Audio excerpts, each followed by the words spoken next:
Gumawa kami ng giveaways for upcoming Teachers Day ngayong October 5. Yun ang giveaways nila, guys. Para sa mga nursery. Teacher sa mga nursery. Yun ang giveaways para sa kanila. Upcoming Teachers Day, October 5.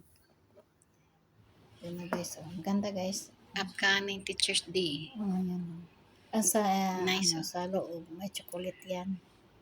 Yan, Teachers Day. Nice. May chocolate sa ilalim. Cute. Cute. Yan na, guys. Marami yan. Ayan. Diba? Ganda. May teacher din sa ganda siya. Cute. Cute ang pamigay sa mga teachers ngayong upcoming